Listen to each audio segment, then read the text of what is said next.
Friends, क्या आपको लगता है कि आपकी लाइफ में आप बहुत कुछ कर सकते हो पर कुछ नहीं कर पा रहे हो और अपने माइंड का सही उपयोग भी नहीं कर पा रहे हो? आप करना कुछ चाहते हो और कर कुछ और रहे हो, और ये प्रॉब्लम अगर आपको शॉर्टकट तरीके से ठीक करने का मौका मिले तो क्या आप करना चाहोगे? और क्या ये सही है? तो अगर आप ये सब का आंसर जानना चाहते हो तो ये वीडियो आपके लिए है।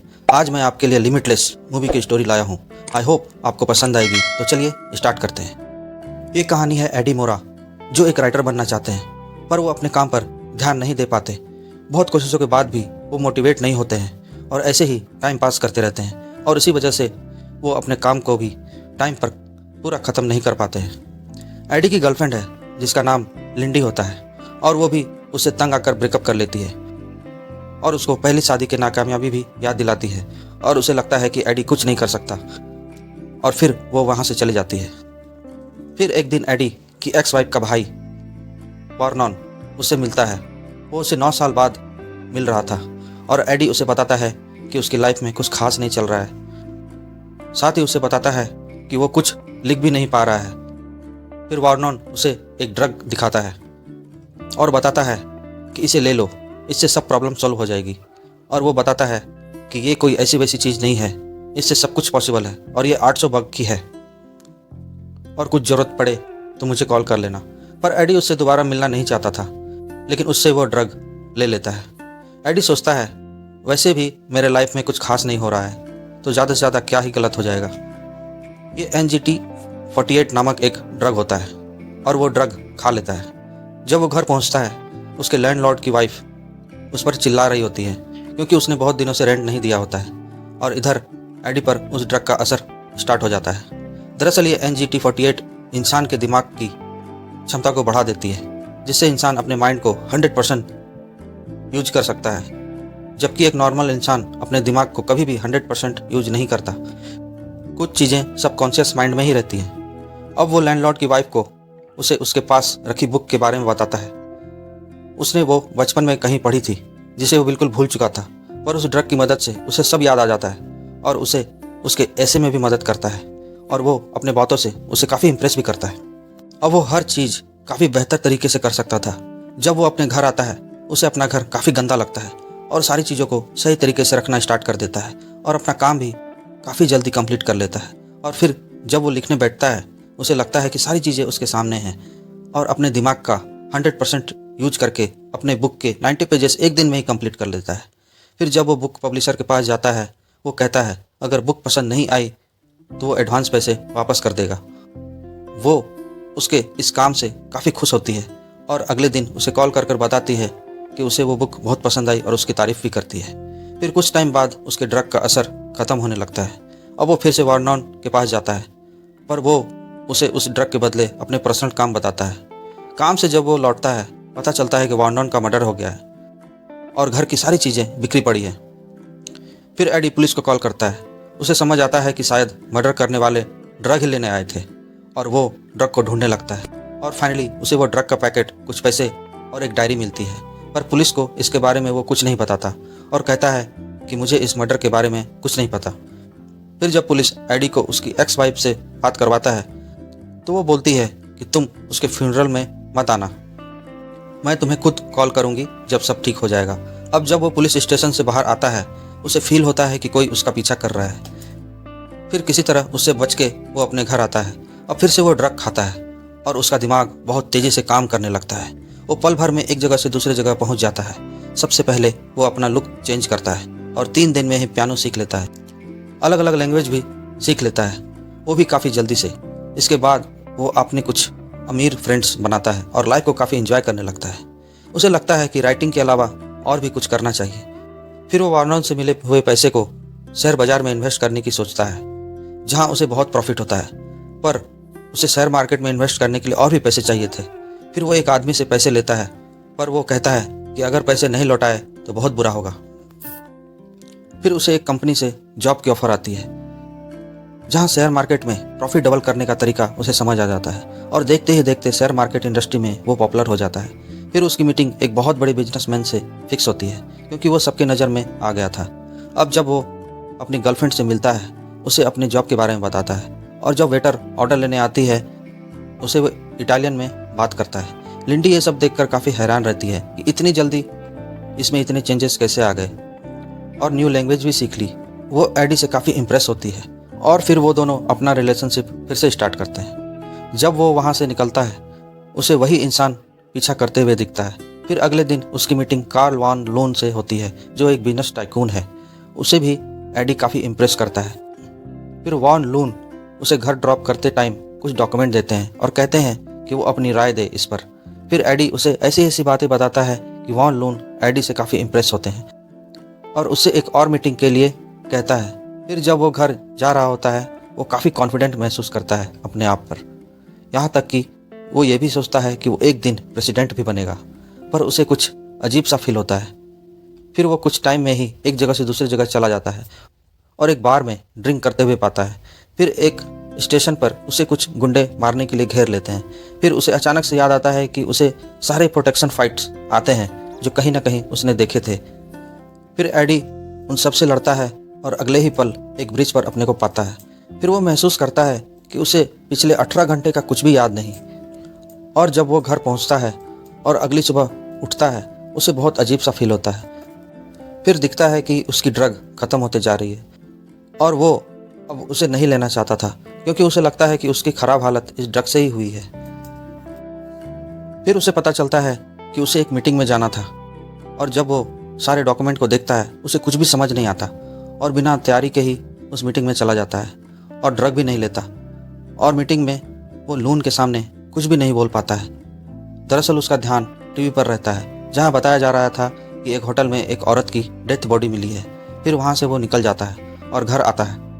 फिर उसे उसकी एक्स वाइफ का कॉल आता है कि वो उससे मिलना चाहती है। इसी बीच एडी वार्नर से मिले हुए बुक के सभी नंबर पर कॉल करता है, पर पता चलता है कि उनमें से कोई भी नहीं रहा, सबकी मौत हो चुकी है और जो भी बचे हैं उनकी हालत बदतर हो चुकी है। और उनमें से लास्ट नंबर उस आदमी का होता है जो हमेशा उसका पीछा करता रहता था। फिर जब वो अपनी एक्स वाइफ से मिलता है तो वो बताती है कि वो भी उस ड्रग का शिकार हो चुकी थी, पर जब उसे उसके साइड इफ़ेक्ट के बारे में पता चला तो उसने उसे छोड़ दिया और पिछले 2 साल से वो उस ड्रग को नहीं ले रही है, पर अभी तक उसके साइड इफ़ेक्ट से उबर नहीं पाई है और एडी को भी उस ड्रग को लेने से मना करती है। फिर जब वो वहाँ से निकलता है उसे वो इंसान मिलता है जिससे उसने पैसे उधार लिए थे। वो उसे मारने लगता है और एडी की हालत और भी ख़राब होने लगती है। फिर वो इंसान एडी की पॉकेट चेक करता है तो उसे वो ड्रग मिलता है और वो खा लेता है और उसे काफ़ी अच्छा फील होता है।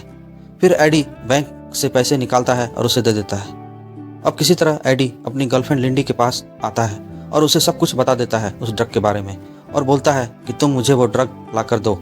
वो उसकी हालत देखकर मान जाती है और एडी बताता है कि वो कुछ ड्रग उसके घर पर ही रखा है।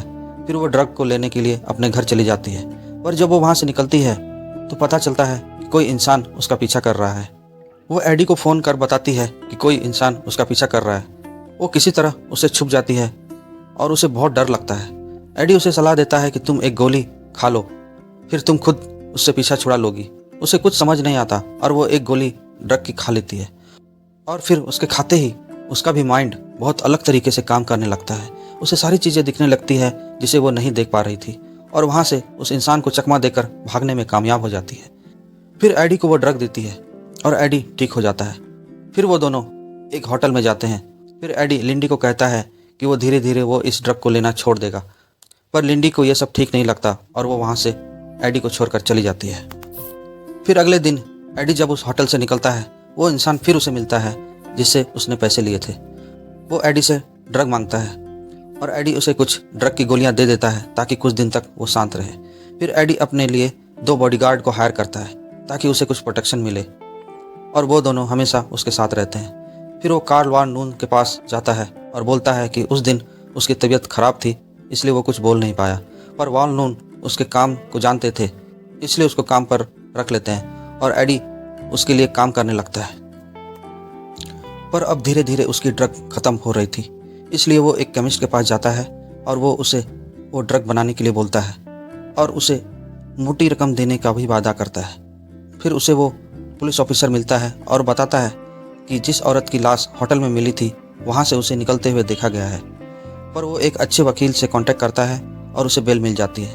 फिर कार्ल वॉन लून और एडी एक बिजनेस मीटिंग में जाते हैं और जिससे बिजनेस डील करनी होती है उसकी तबीयत वहाँ ख़राब होने लगती है और उस दिन वो डील नहीं हो पाती है। फिर वान लून एडी को बताते हैं कि तुम उन सब बिजनेस वालों के मुकाबले मत आओ, क्योंकि तुमने जो भी कामयाबी हासिल की है वो तुम्हारे हार्ड वर्क का नतीजा नहीं है, ये तुम्हें एक गिफ्ट में मिला है। फिर जब वो घर आता है तो पता चलता है कि उसका घर पूरा बिखरा पड़ा है और किसी ने उसके घर की तलाशी ली है।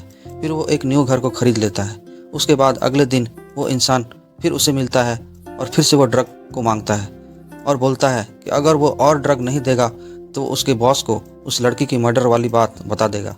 फिर अगले दिन वान लून और एडी उस बिजनेस डील के लिए वेट कर रहे होते हैं, पर उस बिजनेसमैन के बदले उसकी वाइफ वहां आती है और कहती है कि उनकी तबीयत ख़राब है और वो नहीं आ पाए। फिर जब वो उससे बाहर छोड़ने जाते हैं तो पता चलता है कि वो इंसान जो हमेशा उसका पीछा करता रहता था उस लेडी का ड्राइवर है। अब एडी को समझ जाता है कि उस बिजनेसमैन की तबीयत उस ड्रग को लेने से ही ख़राब हुई थी और ये ड्राइवर मेरे पीछे ड्रग के लिए ही आता रहता था। फिर एडी पुलिस स्टेशन आता है, पर उसका वकील फाइनली उसे मर्डर वाले केस से बचा लेता है और वान लून उसे बताते हैं कि उनका बिजनेस डील रुक गया है क्योंकि उस इंसान की तबीयत ख़राब होती जा रही है। और यही बात टीवी पर भी आ रही थी क्योंकि वो एक बहुत बड़ा बिजनेसमैन होता है। तभी जब एडी एक गोली ले रहा होता है उसे नहीं मिलती। वो सोचता है कहीं जेल में तो नहीं रह गई। फिर जब वो ऑफिस आता है तो उसे एक पार्सल मिलता है जिसमें उसके बॉडीगार्ड के कटे हुए हाथ मिलते हैं। फिर टीवी पर उस बिजनेसमैन की वाइफ आ रही होती है और उसका वकील भी वही रहता है जो एडी का है। अब जब वो घर आता है वो इंसान जिससे एडी ने लोन लिया था फिर से वो उसके घर आ जाता है और एडी के पास वो ड्रग भी नहीं रहता है और वो अपने बालकनी में खड़ा होकर सोचता है कि गोली उसने कहाँ रखी है। जब तक वो लोग अंदर आते हैं तब तक वो गोली एडी को मिल जाती है, पर उसके हाथ से गिर जाती है और तभी वो लोग घर के अंदर आ जाते हैं। फिर वो इंसान उस गोली को एक सॉल्यूशन में मिला देता है और इंजेक्शन के थ्रू ले लेता है। वो कहता है कि इससे इसका असर ज़्यादा देर तक रहता है। फिर वो अपने आदमियों को ड्रग ढूंढने के लिए बोलता है और एडी को मारने लगता है। फिर एडी को एक चाकू मिलती है और वो उससे उसे मार देता है और उसका खून पीने लगता है क्योंकि उसने अभी अभी ड्रग लिया था। फिर वो एक्टिव हो जाता है। फिर वो सारे लोगों को मारने में कामयाब हो जाता है। फिर हमें पता चलता है कि उस इंसान की डेथ हो जाती है जिससे वान लून और एडी बिजनेस डील करने वाले थे। फिर एडी उस ड्राइवर से मिलता है और वो बताता है कि उसने तुम्हारी सारी ड्रग की गोली जेल में ले ली थी। फिर ड्राइवर और एडी मिलकर उस ड्रग को उस वकील से हासिल कर लेते हैं। करीब 1 साल के बाद एडी की बुक पब्लिश हो जाती है और वो सेनेट का भी इलेक्शन लड़ रहा होता है। कार्ल वान लून से एडी मिलता है तो वान लून उसे बताते हैं कि वो उस ड्रग के बारे में सब कुछ जानते हैं और जो कंपनी उस ड्रग को बनाती थी उसे वो खरीद चुके हैं और वो उस लैब को भी बंद करवा चुके हैं। वान लून को लगता है कि एडी एक दिन प्रेसिडेंट बनेगा और अब उसे ड्रग चाहिए तो उसके साथ काम करना होगा और उसकी मदद करनी होगी उसके बिजनेस में। पर एडी उस ड्रग को पॉजिटिव वे में लेना जान गया था और वान लून के सारे काले धंधे को जानता था। फिर जब वो बाहर लंच के लिए आते हैं तो एडी एक कार को सामने आते हुए बताता है कि अब वो सामने वाली कार को ठोकेगा और वही होता है। और वान लून को ये बोलता है कि अब उसने वो ड्रग को लेना छोड़ दिया है। वो उस ड्रग को अपने लैब में चेंज कर चुका है जिससे उसके सारे साइड इफ़ेक्ट ख़त्म हो चुके हैं और वो अब पहले से भी ज़्यादा एक्टिव और तेज़ हो चुका है। वो सब कुछ देख सकता है। तो तुम्हारे साथ काम करने और मदद करने का सवाल ही नहीं होता है। एडी बोलता है मेरा तुमसे कोई मुकाबला ही नहीं है क्योंकि तुम पहले से ही डायलेटेड हार्ट पर घूम रहे हो और हमेशा तुम्हें इसे चेंज करना पड़ता है। साथ ही वो उसके काले धंधे के बारे में भी बोलता है और वो उसके साथ काम करने से इनकार कर देता है। और एडी अब बहुत आगे जाना चाहता था और वो वान लून की गाड़ी में बैठने से भी इनकार कर देता है। फिर एडी अपनी गर्लफ्रेंड से एक होटल में मिलता है और दोनों अपनी लाइफ को फिर से स्टार्ट करते हैं और उसकी गर्लफ्रेंड उसे हैरानी से देखती है और एडी बोलता है व्हाट,